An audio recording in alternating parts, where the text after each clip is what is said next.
Waan gurri dhaga'ee fi ijji kaameeraa keenya argiterraa oduu isinitti himna. Ragaa fayyaa qulqullina tajaajila fayyaa fooyya'aaf dhaadannoo jedhuun egzibishiniin turizimii fayyaa bulchiinsa magaalaa Shaashamanneetti gaggeeffame.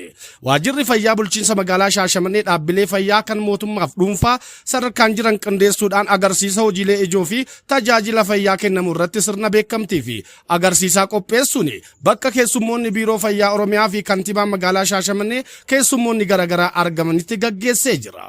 Sagantaa kanarratti argamuudhaan haasawaa anaa dhufuu kan taasisan kantiibaan bulchiinsa magaalaa Shaashamannee obbo Adaanee Takla Goorgis Jaldoo akka jedhanitti tajaajila fayyaa qulqullina qabuu fi dhaqqabamaa ta'e kennuuf dhaabbileen fayyaa mootummaa fi dhuunfaas qindoominaa fi walitti dhiyeenyaan hojjechuu akka qaban eeruun dhaabbileen fayyaa kamuu aantummaa uummataa fi miira tajaajiltummaatiin rakkoolee gama fayyaatiin jiran furuu akka qaban dhaamanii itti dabaluunis itti aanaan hoogganaa biiroo fayyaa Oromiyaa Dr. Bokonaa Guutaa rakkoolee fayyaa dhaabbilee fayyaa kamuu keessatti ka'an furuuf sirni beekamtii kun barbaachisaa ta'uu kaasuun waan hojjanne caalaa kan nu hafu guddaa akka ta'e ibsaniiru. Daraanis hojjannee uummata keenya gammachiisuu qabnaa jechuudhaan dhaamsa isaanii goolabaniiru. Oduu wajjin Amaan Abbaa Waltajjii ture. Fayyaa qabaadhaa.